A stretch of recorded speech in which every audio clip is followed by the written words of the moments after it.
بن عمیر جب زلف مصطفیٰ کا اسیر ہوا، زندگی کی اور دل کی کایا ہی پلٹ گئی۔ وہ موصب بن عمیر جو لباس فاخرہ زیب تن کیا کرتا تھا،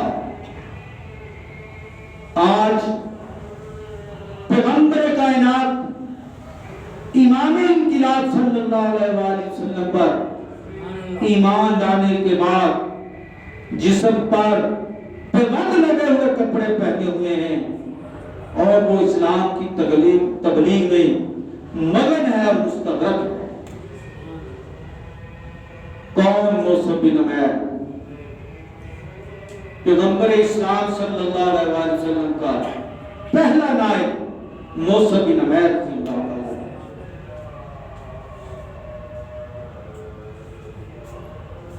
جب مدینہ کے کچھ لوگوں نے اسلام قبول کیا تو انہوں نے حضور صلی اللہ علیہ وآلہ وسلم سے عرض کی، کوئی ایک ایسا مبلغ ہمیں عطا فرمائیں جو مدینے میں آ کر اسلام کی تبلیغ کرے۔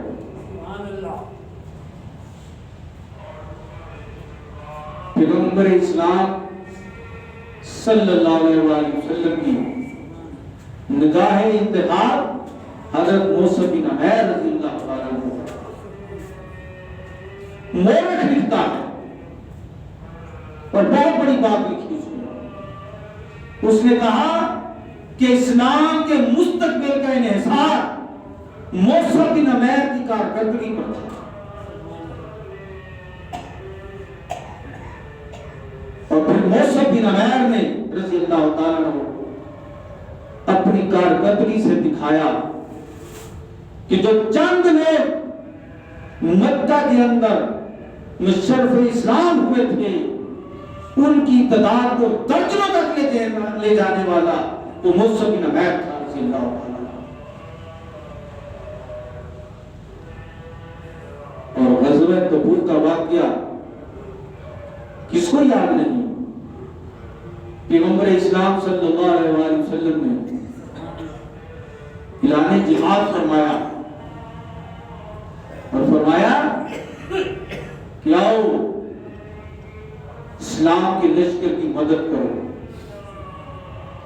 حضرت عثمان غنی رضی اللہ تعالیٰ عنہ کھڑے ہوئے، فرمایا کہ میں 100 اونٹ بیمہ ساز و سامان جہاد کے لیے وقف کرتا ہوں۔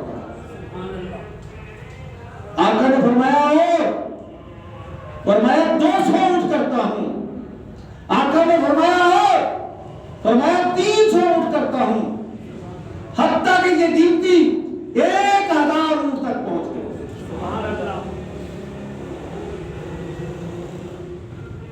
حضرت عمر فاروق رضی اللہ تعالیٰ عنہ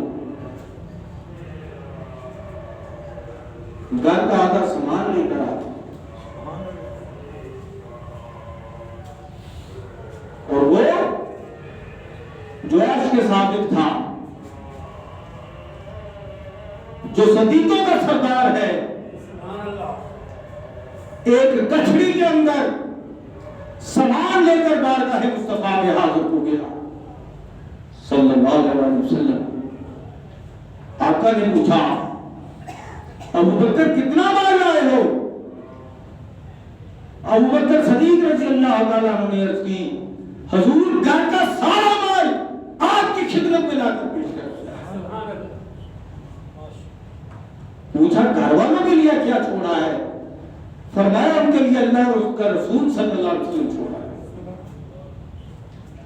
یہ وہ لوگ تھے جنہوں نے اسلام کے لیے قربانی کی،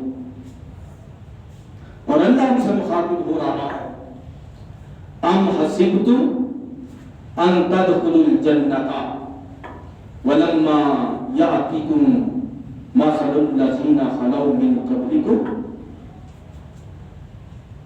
کیا تم یہ گمان کرتے ہو کہ تم یوں ہی بنا آزمائش کے جنت میں داخل ہو جاؤ گے؟ حالانکہ تم پر تو بھی لوگوں جیسی حالت نہیں بیتی جو تم سے پہلے گزر چکے ہیں۔ اب اس قرآن کے پہلے مخاطبین صحابہ کرام رضوان اللہ تعالیٰ اجمعین، اور اس کے بعد ہم اس کے مخاطبین ہیں۔ اللہ کیا فرما رہا ہے؟ اے میرے نبی کے پیروکاروں، میرے نبی کے ماننے والوں، کیا تم یہ گمان کرتے ہو، تم یہ خیال کرتے ہو، تم یہ تصور مانتے ہو کہ تم بغیر آزمائش کے جنت میں داخل کر دیے جاؤ گے؟ تمہیں اپنی نمازوں پر ناز ہے، تمہیں اپنے سجدوں پر ناز ہے، تمہیں اپنے روزوں پر ناز ہے، تمہیں اپنی طہارت پر ناز ہے، تمہیں اپنے صدقات اور خیرات پر ناز ہے؟ فرمایا نہیں، ابھی تو تم پر وہ حالات وارد ہی نہیں ہوئے جو تم سے پہلی امتوں پر وارد ہو چکے ہیں۔ مولا وہ کیا حالات تھے؟ فرمایا مستهم الباساء والضراء وزلزلوا، کہ انہیں طرح طرح کی سختیاں اور تکلیفیں پہنچی، اور اس درجے کی سختی اور تکلیفیں تھی کہ انہوں نے ان کو ہلا کر رکھ دیا۔ حتی یقول الرسول والذین آمنوا معه متی نصر اللہ، حتیٰ کہ اس زمانے کا رسول اور اس پر ایمان لانے والے یہ کہنے پر مجبور ہو گئے کہ اللہ کی مدد کب آئے۔ الا ان نصر اللہ قریب، آگاہ ہو جاؤ بے شک اللہ کی مدد قریب ہے۔ حضرات ذی الوقار، اسلامی اور مستحوی نظام کے خواب دیکھنے والوں، مستحوی انقلاب کے خواب آنکھوں میں سجانے والوں، مستحوی نظام کے نفاذ کی باتیں کرنے والوں، کیا ہمارا طرز عمل صحابہ کے طرز عمل سے کہیں مطابقت رکھتا ہے کہ جنہوں نے اس دھرتی پر پہلا مستحوی انقلاب برپا کیا؟ آقا کریم صلی اللہ علیہ وآلہ وسلم کی قیادت میں صحابہ کرام رضوان اللہ تعالی علیہ اجمعین نے سرزمین عرب کے اندر اللہ کے دین کو غالب کر دیا۔ کتنی قربانیاں دی، کتنی مصیبتیں سہی، کتنی پریشانیاں اٹھائیں، ہجرتیں کی، گھر بار چھوڑا، بیوی بچے چھوڑے، جانوں کے نذرانے پیش کیے، جسموں کو زخمی کروایا، پھر کہیں جا کر نصرت دین نصیب۔ اور آج ہم مسجدوں کے اندر، وہ بھی ایئر کنڈیشن مسجدیں، گرمی ہو تو اے سی چلتے ہیں، سردیاں ہو تو ہیٹر چلتے ہیں، مخملی قالین بچھے ہوئے ہیں مساجد کے اندر، اللہ کی نعمتیں اور اس کی آسائشیں ہمارے اوپر، اور ہم فقط مسلے پر بیٹھ کر اس دھرتی کے اوپر مستحوی انقلاب اور نفاذ نظام مصطفیٰ کا خواب دیکھ رہے ہیں۔ سن لو، آقا کریم صلی اللہ علیہ وآلہ وسلم نے خطبہ حجۃ الوداع جب ارشاد فرمایا، آپ نے صحابہ سے پوچھا، کیا میں نے تم تک اللہ کا پیغام پہنچا دیا ہے؟ تمام صحابہ کرام نے بیان زبان کہا ہاں یا رسول اللہ صلی اللہ علیہ وآلہ وسلم آپ نے ہم تک اللہ کا پیغام پہنچا دیا ہے۔ سبحان اللہ۔ میرے نبی نے اگلا حکم ارشاد فرمایا جس تک میرا یہ پیغام پہنچا ہے وہ دنیا کے اندر دوسرے لوگوں تک یہ پیغام پہنچا رہا ہے۔ سبحان اللہ۔ اور پھر کتب تاریخ کے اندر آتا ہے کہ جس صحابی کا رخ جس طرف تھا وہ گھر نہیں گیا، وہیں سے اس طرف نکل گیا اور دین کی تبلیغ شروع کر دی۔ آج ہم دیکھتے ہیں کہ چین کے اندر بھی صحابہ اکرام کے مزارات ہیں۔ محمد بن قاسم 613 میں آ رہا ہے، صحابہ اکرام دین کا پیغام لے کر پہلے یہاں پر پہنچے۔ دنیا کے ہر کونے میں نبی کے غلام پہنچے اور انہوں نے اس دین کا پیغام لوگوں کا کام کر دیا۔ آج ہم اپنے ہمسائے کو بھی دین کی دعوت دینے سے ڈرتے ہیں۔ میں نماز پڑھنے آ رہا ہوں، میں کسی کو دعوت نہیں دیتا کہ آؤ بھائی اللہ کے گھر کی طرف سے صدا آئی ہے، حی علی الصلاۃ، حی علی الفلاح کی صدائیں بلند ہو رہی ہیں اور ہمارے کانوں پر جوں تک نہیں ریگتی۔ نہ کاروبار بند ہو رہے ہیں، نہ دفاتر بند ہو رہے ہیں، نہ موبائل بند ہو رہے ہیں، نہ ٹی وی بند ہو رہا ہے۔ ہم اپنے کاموں میں مگن ہیں اور اللہ کی دعوت کی طرف ہمارا کوئی دھیان نہیں ہے، اور ہم باتیں کر رہے ہیں غلبہ دین کی، ہم باتیں کر رہے ہیں نظام مصطفیٰ کے نفاذ کی، اور ہم باتیں کر رہے ہیں مصطفی انقلاب کی۔ یہ خواب اس وقت تک شرمندہ تعبیر نہ ہوگا جب تک ہم صحابہ اکرام کی اسوہ حسنہ پر نہیں چلیں۔ حضرت خالد بن ولید رضی اللہ تعالیٰ عنہ کے بارے میں آتا ہے کہ اسلام کی خاطر اتنا جہاد کیا کہ آپ کے جسم کو کوئی حصہ ایسا نہیں تھا جس پر زخم کے نشان۔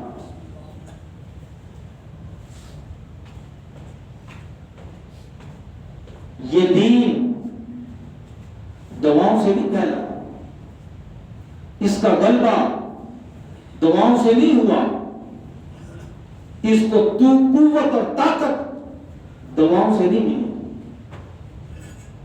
یہ پیغمبر اسلام صلی اللہ علیہ وآلہ وسلم کی قربانیوں اور محنتوں اور جدوجہد کا نتیجہ ہے کہ آج ہم مسلمان ہیں۔ یہ ان کے صحابہ کی کوششیں تھیں، ان کے صحابہ کی محنتیں تھیں کہ آج ہم اسلام کے دامن میں بیٹھے ہیں۔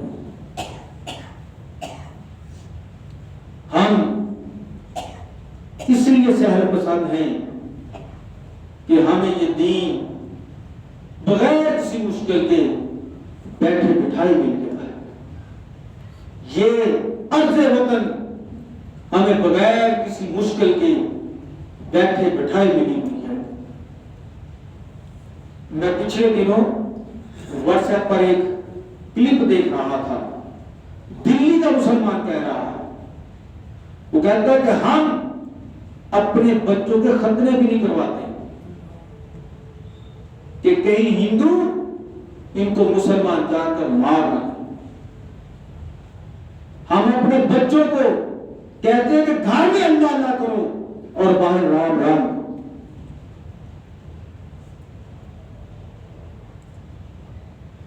اور ہمیں یہ عرض پاکستان ملا ہے کہ یہاں پر ہم آقا کے دین کے مطابق زندگی گزار سکیں، اور اس کو لوگوں نے اپنی ذاتی جہیر سمجھ کر لوٹنا شروع کر دیا۔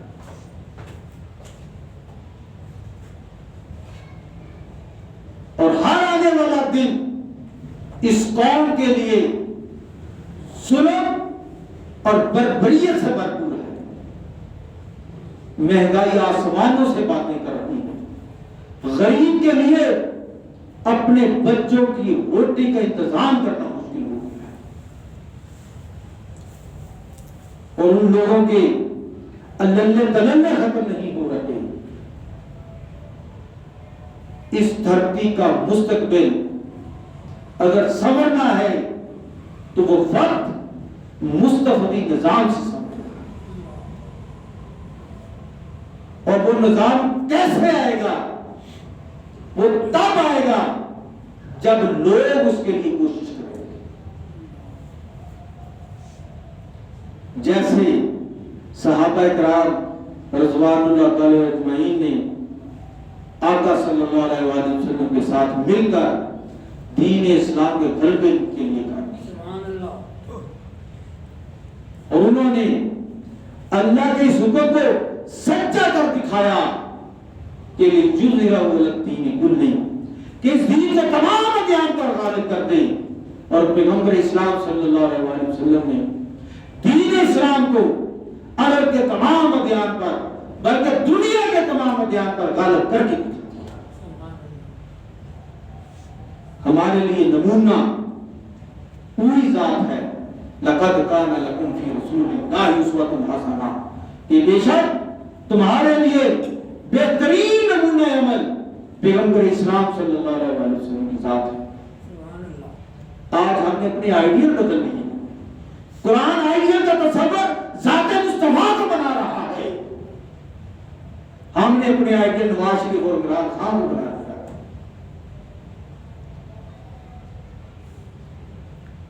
ہمارے تصورات بدل گئے ہیں، ہماری ترجیحات بدل گئی ہیں۔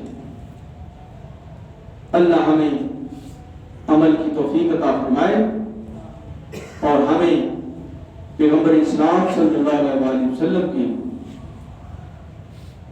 دی ہوئی تعلیمات کے مطابق خدمت اسلام کرنے کی توفیق عطا فرمائے۔ نماز کے حوالے سے اس کے سائنسی فوائد پر آج انشاءاللہ ہم گفتگو کا آغاز کریں گے۔ سب سے پہلے وضو ہے۔ وضو کے اندر سب سے پہلے بندہ اپنے ہاتھ دھوتا ہے۔ ہاتھ انسان کا وہ اعضاء ہے جو ہر وقت کہیں نہ کہیں ٹچ ہوتا رہتا ہے، چھوتا رہتا ہے چیزوں کو۔ اب ہمیں نہیں پتا کہ وہ جگہ جہاں سے ہمارے ہاتھ چھو رہے ہیں وہ پاک ہے نہ پاک ہے، جراثیم والی ہے یا صحیح ہے۔ تو 5 دفعہ دن میں وضو کرنے سے انسان کے ہاتھ جراثیم سے پاک ہو جاتے ہیں، اور ہم جو کچھ کھاتے ہیں وہ بھی ہاتھوں سے کھاتے ہیں۔ اس لیے اسلام نے جو کھانے کے آداب بتائے ہیں اس میں یہی بتایا ہے کہ کھانے سے پہلے بھی ہاتھ دھوئیں اور کھانے کے بعد بھی ہاتھ دھوئیں، 2 دفعہ ہاتھ دھوئیں، تاکہ ہاتھ جو ہے وہ جراثیم سے پاک ہو جائے۔ تو یہ پہلا سائنسی فائدہ نماز کے وضو کا یہ ہے کہ انسان کے ہاتھ جس سے وہ تمام کام کر رہا ہے، کھا رہا ہے، پی رہا ہے، پہن رہا ہے، پکڑ رہا ہے، وہ پاک اور صاف رہتے ہیں اور وہ بیماریوں سے محفوظ رہتا ہے۔ اللہ ہمیں عمل کی توفیق عطا فرمائے۔ وآخر دعوانا ان الحمدللہ رب العالمین۔ احباب سنتے جائیں۔